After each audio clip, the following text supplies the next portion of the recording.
Cuando queremos contar una historia, a veces pensamos que solo nos gustaría decirla, ver qué le pasó a los personajes, pero en realidad hay muchos elementos que están fuera y que hacen que esa historia crezca, se fortalezca, se vuelva inolvidable. Eso se llaman los resonadores. ¿Qué actriz la cuenta? ¿Con qué voz lo vamos a hacer? ¿Cuál es la música que vamos a utilizar? ¿Cuáles son esas variables independientes que entran en juego y que hacen que nuestra historia se convierta en inolvidable? De eso vamos a hablar en esta charla. Mi nombre es Carlos Azar, soy escritor, soy maestro de tiempo completo, corrector de estilo de la revista Capitel de Universidad Humanitas, y bienvenidos a este evento. Agradezco la invitación de Universidad Humanitas, del licenciado Andrés Johnson, de Gina, para esta charla, que es una charla un poco peculiar, ¿no? Es para el mundo del teatro, y justo cuando le comentaba a Gina qué charla me gustaría dar, le dije que me gustaría comentar alrededor de los resonadores teatrales. Y ella me decía, ¿pero te refieres a los de la voz? Digo, no, bueno, los de la voz también son resonadores, pero no, me refiero a cosas que pasan en el escenario, que los psicólogos llaman variables independientes, que no necesariamente están en nuestro control, pero que son fundamentales. Ahorita voy a tratar de explicar más qué quiero decir con esto, pero me gustaría empezar hablándoles de un texto de William Shakespeare que nos ayuda mucho. Shakespeare tiene muchas obras, entre ellas hay unas que son históricas, que se basan en la historia de Inglaterra y que le sirven a él para hablar del presente, por supuesto, aunque cite al pasado. Y hay una que se llama Enrique V, que es no de sus obras más gloriosas, pero sí es una interesante. Al principio de esa obra, cuando todavía no empieza esa obra, aparece un personaje que se llama Prefacio, o sea, está fuera de la obra, y de pronto nos dice, ¿quién tuviera una musa de fuego para tocar los cielos de la invención? Y empieza a decirle al público que este es su reino, ¿no? Estamos en una O de madera, que este actor es el ejército inglés, que este actor es el ejército francés, y que nos vamos a enfrentar a una batalla. Pero que si no sucede en la imaginación del público, no es posible que suceda esa batalla. Y que cuando él diga, se oyen hollar los cascos de los caballos en el campo francés, ustedes lo tienen que oír, porque si no, no sucederá ese cabalgar en el campo francés. Es impresionante, porque el más grande de todos nos está diciendo, sin el público esto no tiene sentido.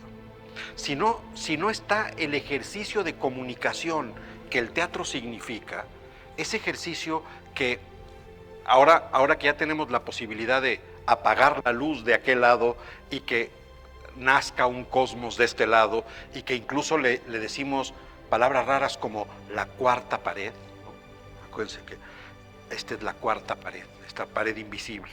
Pero eso nace cuando nosotros tenemos la posibilidad de poner a oscuras los de allá.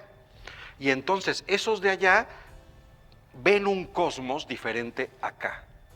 Pero en la época de Shakespeare, o incluso hasta el siglo XIX, esa cuarta pared no existía. Por eso este ejercicio de comunicación es tan inevitable y tan importante en el teatro. ¿Y cómo se da ese ejercicio? Shakespeare nos lo dice. Si no entras en este juego, yo puedo empezar un arco emocional, pero si no participas tú de ese arco emocional, no va a tener sentido mi obra, mi ejercicio teatral. Es impresionante porque nos lo dice el más grande de todos. La obra tiene sentido solo cuando están los demás aquí. Y esos demás, por supuesto, son también los que forman parte de la compañía. Pero esto que pasa en el escenario tiene sentido con lo que pasa en el público. Y por eso, lo decía un teórico del teatro mexicano, el único inevitable en el ejercicio teatral es el público. Porque podemos tener la obra maestra montada en el escenario, que si no llega nadie a sentarse en el público, no tiene ningún sentido. Quisiera, para que podamos entrar en el tema que les traigo hoy, pasarles una película y y que la veamos. Ahorita al final les platico qué película es, quiénes son estos personajes, pero primero veamos la película y a ver qué les parece.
Don't. Please don't touch them. I'll take care of those. No. All right, let me give you a hand. No, don't. No. You're making me miss my train.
How much is this salad? $2.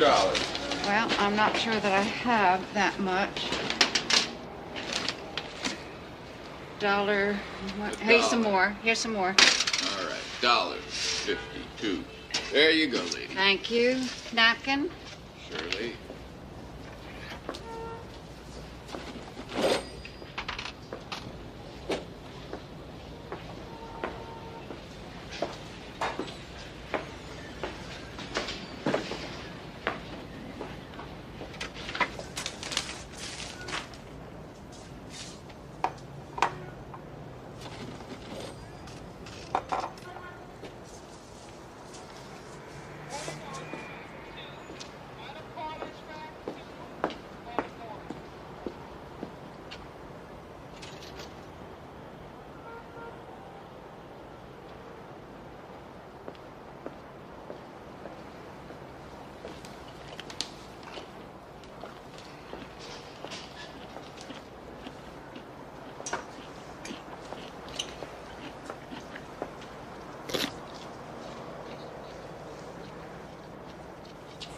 That's my salad.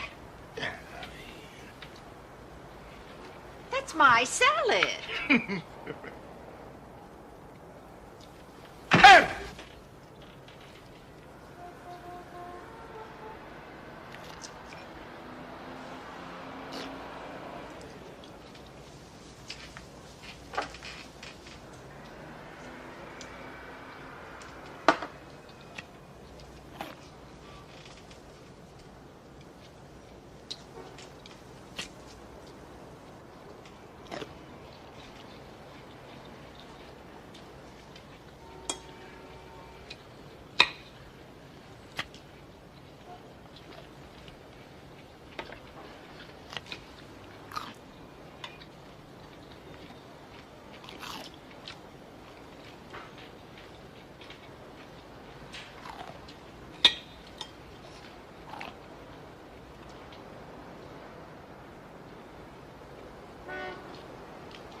No,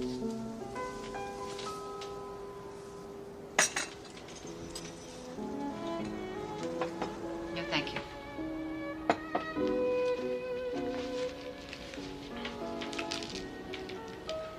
Thank you.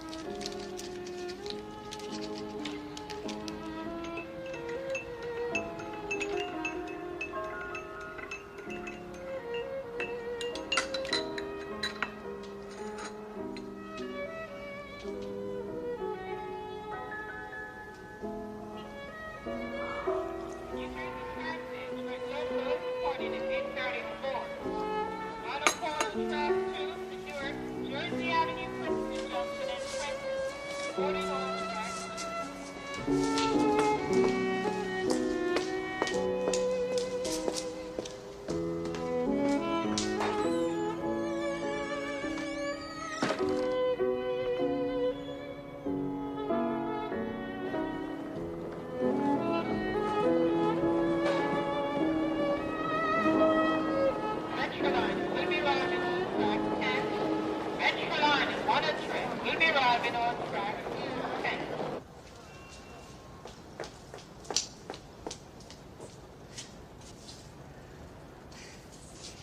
Oh.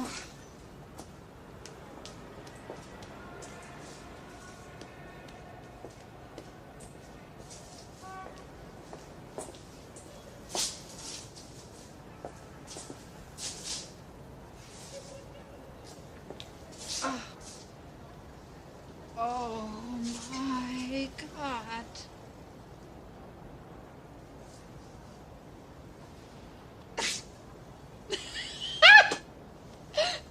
Oh my God.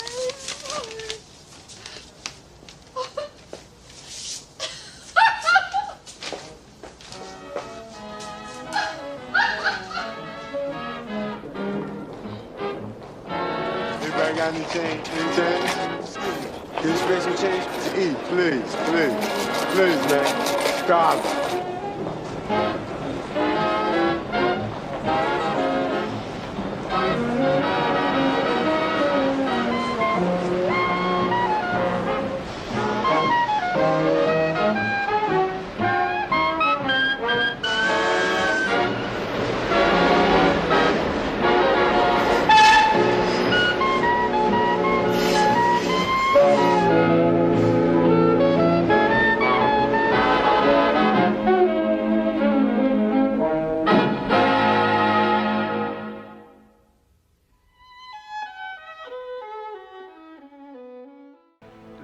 Les quería pasar esta película porque, bueno, les cuento, esta película la dirige un cuate que se llama Adam Davidson, la dirigió en 1990, vean, no parece una película de 1990, parece una película de antes.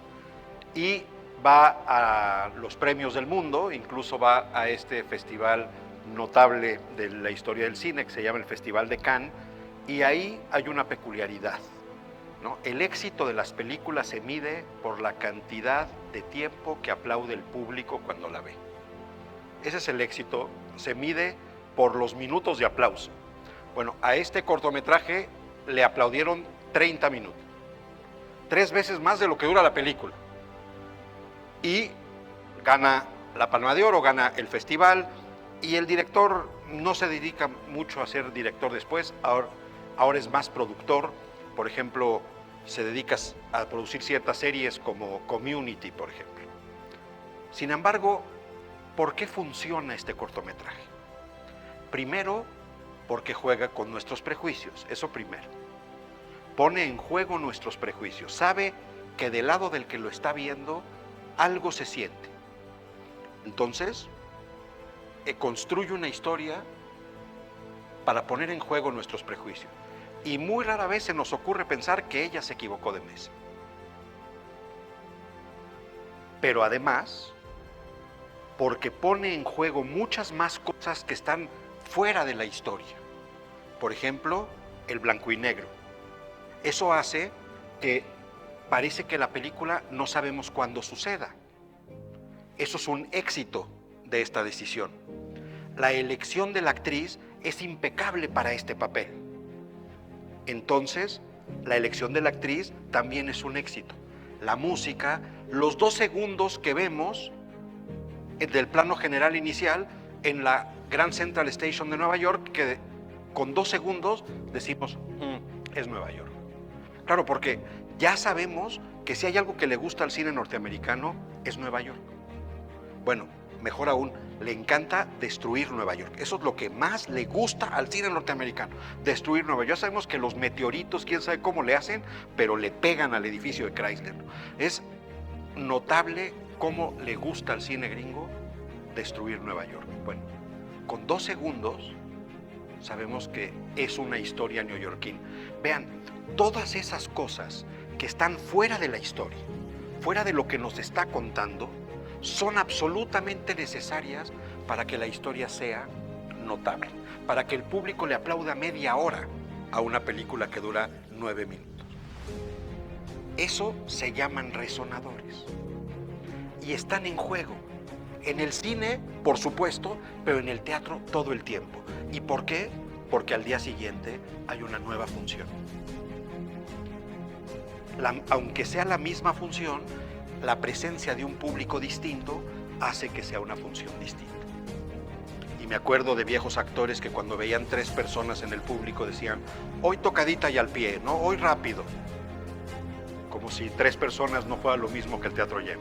Sin embargo, cuando estaba el teatro lleno y se oía el bullicio, entonces se construía un resonador completo. Y al día siguiente, una función diferente. Es más, en el mundo del teatro se conoce como el segundazo. Sí, la segunda función siempre es un problema porque ya liberamos la tensión del estreno y siempre es un desastre la segunda función. Entonces digo, ¿cómo les fue? El segundazo. Pero eso pone en juego estos elementos que parece que no existen, pero que son necesarios y que hacen que la obra trascienda o no.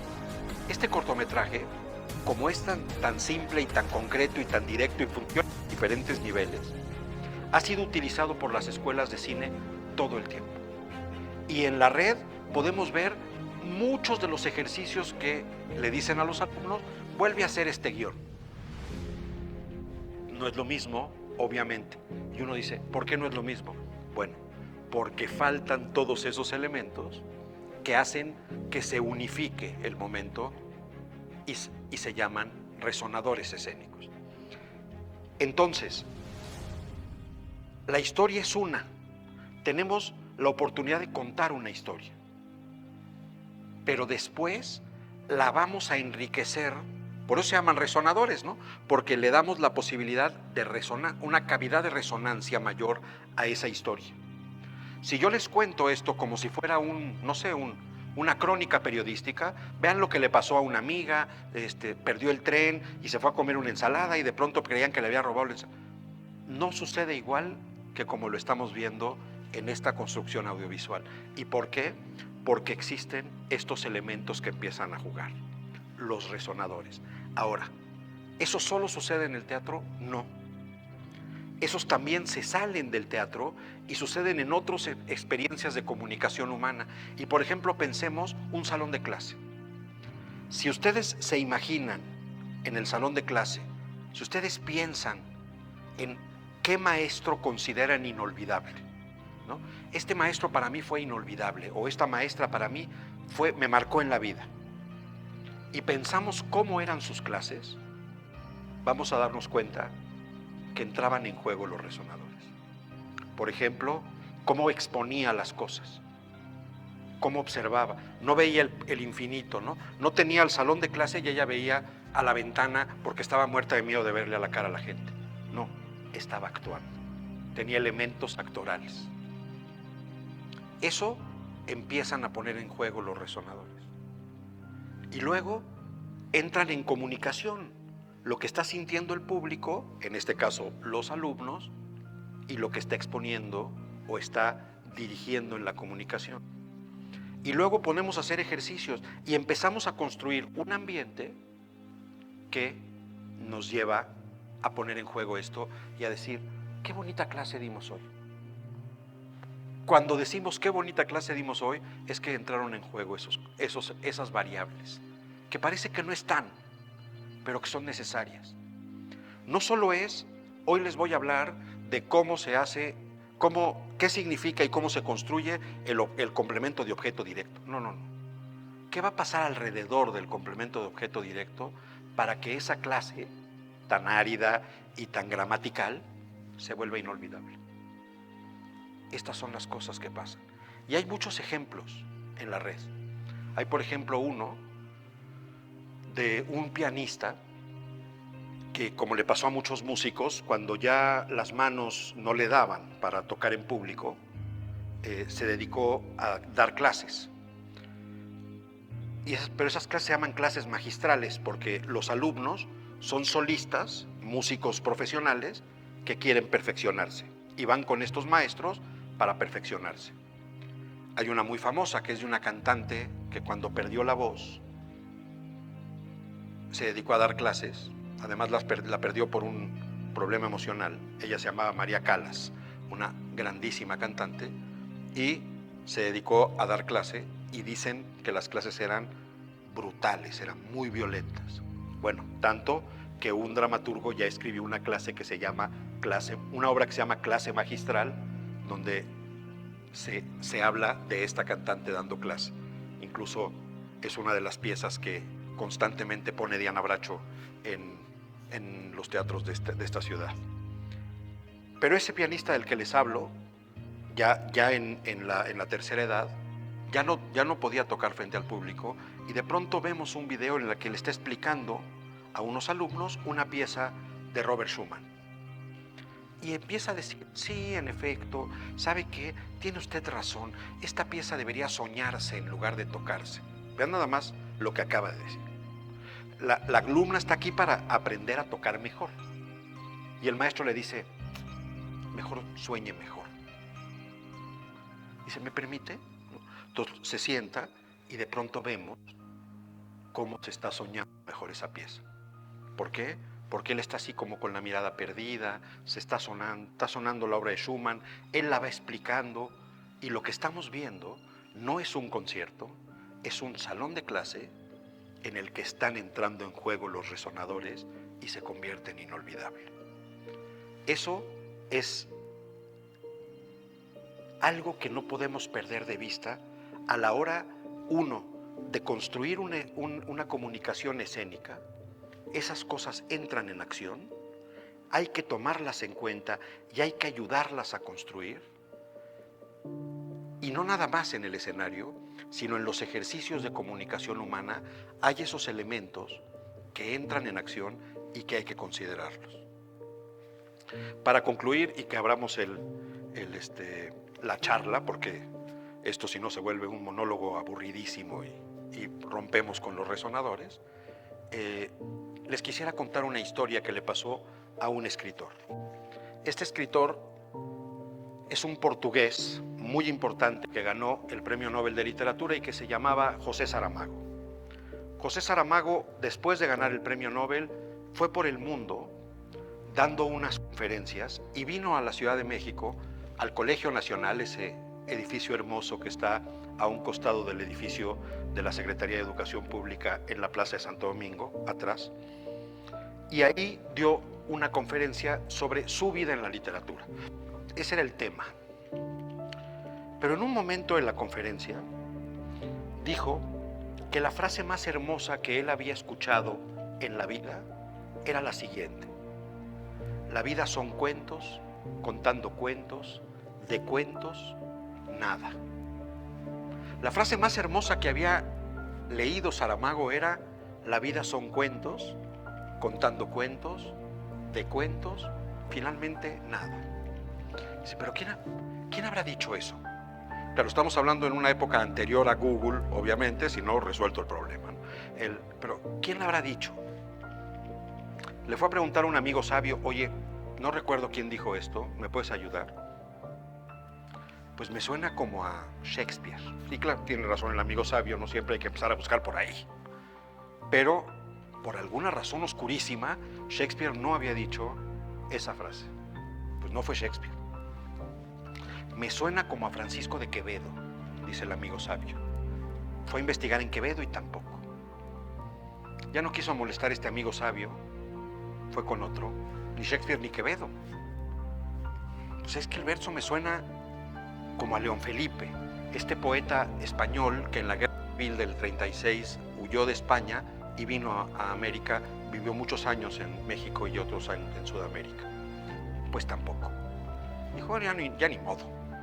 Pero un día estaba clasificando las entrevistas que le habían hecho de joven y descubrió que la frase era un verso de ese grandísimo poeta portugués que se llama Fernando Pessoa, y que una noche Pessoa decide que muere y que nacen 3 nuevos poetas.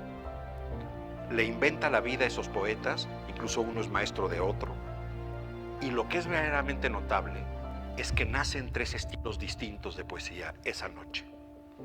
Luego inventó un novelista, creo que son 75 escritores diferentes, Fernando Pessoa. Un festival psiquiátrico, pero yo estoy hablando de literatura. Pero el verso era de uno de esos nombres que inventó Pessoa, que es Ricardo Reis. Pero el verso era el siguiente: somos cuentos de cuentos nada. El verso no era como lo recordaba Saramago. Pero Saramago nos dice en la conferencia, claro, el error de mi memoria hizo que yo mejorara esto. Y nos decía, seguramente entre ustedes habrá algún error de la memoria que lo mejore. Eso es la literatura. Nunca puntos finales, siempre puntos y seguidos, ejercicios de comunicación, posibilidades de abrir una cadena para ver si somos capaces los demás de ponerle un eslabón a esa cadena.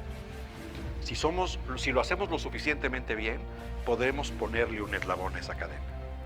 Si no, la cadena simplemente desechará nuestro eslabón. Pero justo por eso, en el ejercicio de comunicación, que significa el teatro, que significa la literatura, que significa estar frente a los seres humanos, existen esos elementos que no debemos dejar pasar, y que a Saramago ese verso le resonó toda su vida y por eso lo quiso llevar adelante. Esa es la historia que les quería contar, pero ahora me parece que se abre el diálogo y quisiera preguntarles, ¿ustedes qué opinan? Bueno, yo soy de Ciencias de la Comunicación y es muy parecido el teatro porque siempre estamos hablando de que hay un emisor y un receptor. Todo lo que usted decía de lo que ayuda al teatro, pues estamos hablando de recepción, ¿no? del receptor del mensaje, y me parece muy, muy bonito todo lo que nos acaba de platicar. Y la historia de la mujer que me parece que es lo más distraída del mundo, y sí, yo pensé que se había equivocado ¿De mesa? Sí. Sí, pues el gallo todo estaba como muy dispersa y muy distraída. Claro, porque ¿dónde están esas bolsas, no? Exactamente. Y cuando se vuelve a levantar, sigue sin las bolsas, ¿no? Entonces, pero muy bien, gracias, maestro. No, gracias a usted y muy bienvenido. Es una película conmovedora, ¿no? Porque además la película se llama Una cita de comer, una cita para comer, así se llama la película. Pero surge la cita, incluso él va por unos cafés y entonces se da la cita, ¿no? Una cita que no se iba a dar, de pronto surge, y que ya sabemos lo que los medios de comunicación nos dicen alrededor de esas personas, y entonces por eso nuestro prejuicio entra en juego, ¿no? Y de pronto además ella se va como enfrentando y choca y pierde el tren, y de pronto vemos como que se siente en peligro. Buen día, profesor. Bueno, yo también viendo la película, lo que usted nos platica un poco, para mí los resonadores son como algo externo a lo que estamos viendo, es decir, todo lo que envuelve como tal, ya sea una proyección de cine, una obra teatral, una conferencia, todo lo que hay alrededor que a nosotros nos resuena, es exactamente lo que usted estaba platicando un poquito en cuanto a prejuicios. Por ejemplo, el tema de no nada más el color de, como bien lo dice la señora, ¿no? Ahí empezamos con prejuicios, el color, el estatus social. Por ejemplo, aquí al lado está mi mamá, ella estaba pensando que el señor le estaba robando. Desde que se le cae la bolsa, ella me dijo, algo le robó. Y ella empieza a buscar. O sea, la cinta en 10 minutos nos pone a pensar e imaginar y a ver cosas una y otra. Y le dije, no le robó, ella perdió el tren. Ella perdió el tren y ya no se va. Entonces, nosotras dos estábamos como ahí jugando qué iba a pasar después. Nunca nos imaginamos lo de la ensalada, por ejemplo, ¿no? Como dice usted, tan dispersa la señora, tan distraída, que se equivocó de mesa. Y al final volvió a pensar que la estaban robando, ¿no? Que se había robado su ensalada. Y de pronto yo estaba pensando qué iba a hacer ella a actuar. Y dijo, no, pues la comparto, ok. Empezó a comer de la misma ensalada, del mismo plato. El señor nunca dijo nada. Se quedó callado. Después se para y va por 2 cafés. Y dije, wow. Y vaya, tiene muchos matices interesantes que en 10 minutos dijimos, qué maravilla de historia, porque es eso justo, los resonadores, los prejuicios. Uno siempre piensa que va a haber cosas y de repente salta otra y otra y otra y todas son diferentes. Entonces me pareció muy interesante, gracias por compartirla. Yo no la conocía, me encantó y bueno, al final del día pues eso somos, ¿no? Intercomunicación de aquí para allá, de allá para acá y pues un placer, gracias. No, gracias a usted. Y además, como lo demuestran bien los creadores de historias, aprendizaje, ¿no? Esto es como ese personaje tiene que aprender algo en este arco en el que entró. Cómo va avanzando ella, está enfrentada a una situación y de pronto se le viene el aprendizaje encima, ¿no? El arco del personaje está magníficamente hecho, pero sí, muchas gracias. Muchas gracias. Otro personaje notable es el del restaurante, ¿no? El que le vende la ensalada el que no le quiere decir nada, ¿no? Y dice... De hecho, cuando ya va directo a la mesa y desde el principio noté que algo estaba pasando, se empieza a escuchar el sonido de que algo está pasando, de que tal vez están comiendo la ensalada o no sé qué pasa. O sea, desde el principio como que lo empecé a notar y después cuando lo ve, pues inmediatamente lo empieza a juzgar, primero con la mirada así de reojo y ya después dice, pues la ensalada es mía, ¿no? Pero como que algo no encaja ahí y ya después se empieza a dar como esta interacción y ella empieza a comer exactamente del mismo plato, pero como que no entiende. Y eso es lo que nos quieren demostrar en muy poco tiempo, cómo es que las cosas van cambiando. Y por ejemplo la humildad de este hombre, o sea, primero reacciona de manera agresiva porque ella lo está juzgando primero por comerse su ensalada, según. Pero después empieza a demostrar su humildad por dejarla a ella comer de su plato. Y después pues le trae el café y eso demuestra que pues aunque seamos de diferentes estatus sociales, pues uno siempre va a demostrar de dónde viene y ser la mejor persona que puede ser. Muchas gracias. Fíjate que hay un programa en España que se llama El Hormiguero. Es un programa de la televisión española de Antena 3 que es como muy famoso. Y hacen unos como experimentos interesantes de reunir a personas de diferentes edades o sea, personas muy diversas que difícilmente se relacionarían. Y me tocó ver que decía a personas de 90 años y personas de 20. Y vamos a hablar de la diversidad sexual, por ejemplo. Y entonces aparece un señor de 90 y está platicando con una persona no binaria. Y le está diciendo, es que yo a veces siento que soy hombre, a veces siento que soy mujer. Y el señor no está entendiendo. Y le dice a su esposa, es que esta señorita, dice, no, señorita no, soy una persona, a veces siento esto, a veces... Pues, bueno, esta persona dice que esto. ¿Cómo la tratarías tú? Le dice a la esposa. Y la esposa dice, pues de la mejor manera posible. Y es justo eso, ¿no? Entendemos perfecto las diferencias, lo que nos cuesta, lo que puede pasar. Pero ¿por qué no tenemos como principio la idea de voy a tratarlo de la mejor manera posible? ¿Por qué nuestra respuesta a la diferencia es agresiva, es violenta, me estás robando? El otro le dice, no, esta no es su ensalada, pero quiere compartirla, éntrele, ¿no? Aquí está a tenedor libre, digamos. Y entonces es eso, entremos a tratar al otro, a la otra, de la mejor manera posible. Me parece una buena postura vital, ¿no? La de esa persona, la de esa señora, que nos dice, ¿cómo quieres que la trate? Pues de la mejor manera posible. Es eso, y muchas gracias por tu comentario. Esta película da para mucho, ¿no? A mí me ha tocado pasarla en varios lugares, he tenido gente que dice, ¿qué me vas a hacer? ¿No? O sea, todavía no ve nada y piensa que le voy a contar una tragedia horrible. No, espérate, ¿no? Ve a ver qué pasa. Pero es que es muy impresionante cómo llegamos, cómo ese prejuicio juega. Y no solo el prejuicio moral, ¿no? No solo esa información que ya tenemos, también el juicio previo, ¿no? De qué va a pasar. Es casi inevitable que lo tengamos, ¿no? Nos enfrentamos, ¿cuántas veces hemos dicho, es que para lo que esperaba la peli fue muy buena, ¿no? Claro, ¿qué quiere decir para lo que esperaba? O no, esperaba mucho y no cumplió las expectativas. Claro, el juicio previo aparece todo el tiempo. Eso el director lo sabe y pone en juego su historia con el juicio previo de los demás.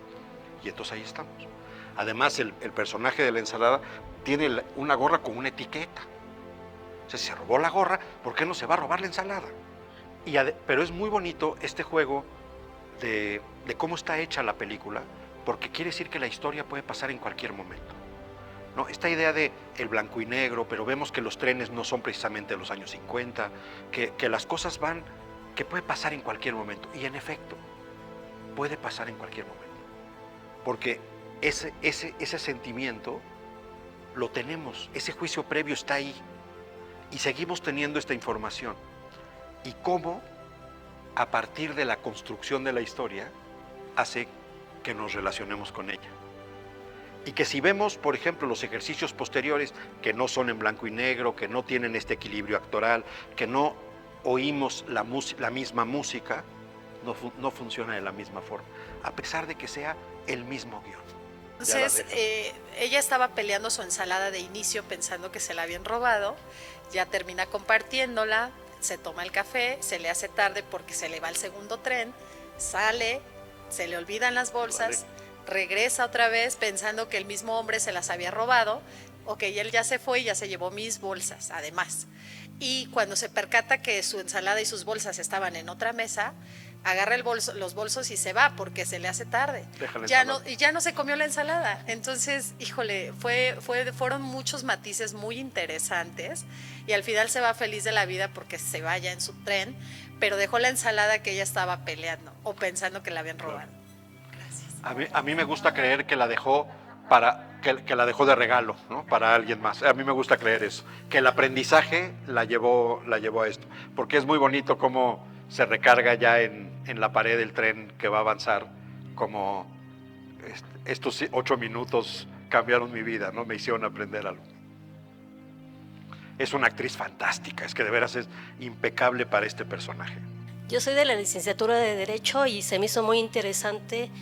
Creo que a la mayoría de las personas les dejó de resonancia la película, el cortometraje que usted comentaba, pero en realidad a mí me transmitió usted su enseñanza de vida porque en realidad quiere que seamos empáticos. Yo creo que es el mayor aprendizaje que yo me llevo porque, pues sí, es un cortometraje, pero yo creo que aquí el mensaje que yo me llevo en personal es cómo se transmiten las emociones y qué me llevo yo. ¿Y qué me enseña el que está frente a usted, que en este caso es usted que está exponiendo su tema? Y se me hace algo muy interesante porque habla de las clases. Y realmente es eso, la proyección de resonar y que cada quien transmite una esencia. Y se me hace muy padre porque los profesores que hemos tenido realmente nos dejan esa resonancia. Pues me acuerdo de tal profesor porque me dejó su esencia y su aprendizaje. Yo creo que esa es la enseñanza de vida que hoy me llevo yo, gracias a este tema de resonar, porque pues se me hace muy bonito porque habla de que tengamos esa resonancia de humanos y que sepamos compartir, ayudar al prójimo, pero sobre todo el estar parado en un escenario no es fácil transmitir. Entonces, pues le agradezco su ponencia porque yo creo que más allá de una película, la vida es un juego, como hablaba usted. Y yo en el caso de que comentaba del último escritor, de cómo fue trascendiendo ese cambio de dejar esa palabra y poder modificarla para hacer algo diferente, pues se me hace muy padre porque en este caso, cuando ya somos padres y tenemos hijos, esa es la trascendencia, ellos van evolucionando la vida. Y yo lo veo mucho en el caso de mis hijos, que cómo van cambiando y van trascendiendo esa resonancia, van dejando huella y van dejando ese aprendizaje de vida. Entonces, pues yo agradezco esa enseñanza porque yo así lo percibí. Muchas gracias. Sí, yo percibí esa parte de usted y se me hace muy interesante porque estamos viviendo tiempos de muchos cambios muy drásticos. Entonces, pues a mí me está dejando la resonancia del aprendizaje de ser más empáticos. Y ahorita el corto y lo que comenta de cada escritor, desde Shakespeare hasta el último portugués, habla de eso, de la empatía humana, de cómo resonar, de cómo dejar ese legado. Entonces, pues yo me llevo esa enseñanza y le agradezco su tiempo y su ponencia. No, que yo Dios lo bendiga. Le agradezco mucho a usted. Justo es muy bonito porque estamos además viviendo un momento en el que parecía que el otro era peligroso, ¿no? Que la otra persona era el que me iba a hacer daño y entonces me aíslo y entonces no lo toco y entonces me alejo. Eso no quiere decir dejémonos de cuidar, eso quiere decir el otro no es el peligro, ¿no? El peligro, la única solución que tenemos es la comunidad. Nuestra fuerza es la comunidad y entonces si es nuestra fuerza la comunidad, veamos a los demás y seamos empáticos justamente. Hace poco leía un meme, porque esas nuevas formas de la literatura también me gustan, que decía que tu privilegio no te impida ser empático, ¿no? Esto es, está bien, has vivido en una situación privilegiada, pero que no te impida ver a los demás, ¿no? Ver que los demás existen y que puede haber dolor y que puede haber risa y que puede haber comunicación. Yo sí creo que nuestra fuerza está ahí, ¿no? Si enfrentamos a un ser humano con un gorila, el gorila va a ganar, ¿no? Pero si enfrentamos a 100 seres humanos con 100 gorilas, a ver cómo nos toca, porque nuestra fuerza es la comunidad, ¿no? Logramos construir y sobre todo trabajar alrededor de una idea.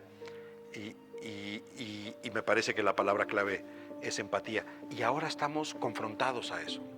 Lo vivimos con la pandemia, lo estamos viviendo con la guerra en Ucrania, lo estamos viviendo en muchos lugares. ¿Cómo es el rostro del otro, ¿no? ¿Qué es lo que el otro tiene que decir? Y no estaría mal escucharlo.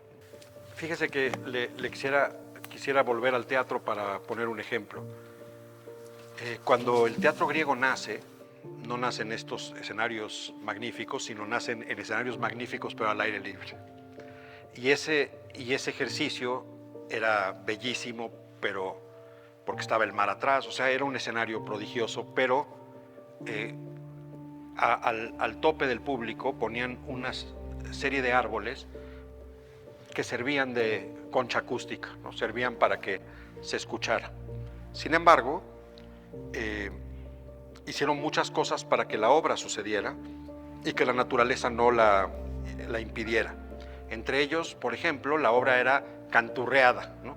Se cantaba en lugar de hablarse porque era más fácil que dramáticamente sucediera, pero también acústicamente. Y otra cosa es la famosa máscara. Y esa máscara tenía un altavoz, digamos, incorporado a la altura de la boca, que servía también de manera acústica. Cuando esas máscaras pasan al teatro romano, se dice que ese altavoz, esa concha, servía per sonare, para que sonara. Y de ahí viene la palabra persona. Cómo el teatro nos regala la palabra persona, pero cómo la persona en realidad es esa que trasciende el cuerpo, esa que se proyecta y esa que llega a los demás, como en el caso de la máscara. Y me gusta mucho, yo que tengo que ver con el teatro, me gusta mucho que el teatro nos haya regalado esa palabra, y cómo esa palabra tiene ese significado. No solo somos cuerpos, también somos trascendencia hacia los otros. Y esas personas son las que suenan, las que trascienden el cuerpo para comunicarse con los demás. Me gusta mucho ese ejemplo, sobre todo porque viene del teatro, pero es muy bonito, como la palabra persona viene de sonar. Pues les agradezco mucho su asistencia y agradezco mucho a la universidad, a Gina, haberme invitado para poder compartir con esta mañana. Muchas gracias a los técnicos que nos ayudaron y que sin ellos sería imposible que suceda todo esto, y que pasen un muy buen sábado, y les agradezco mucho haber venido aquí. Muchas gracias.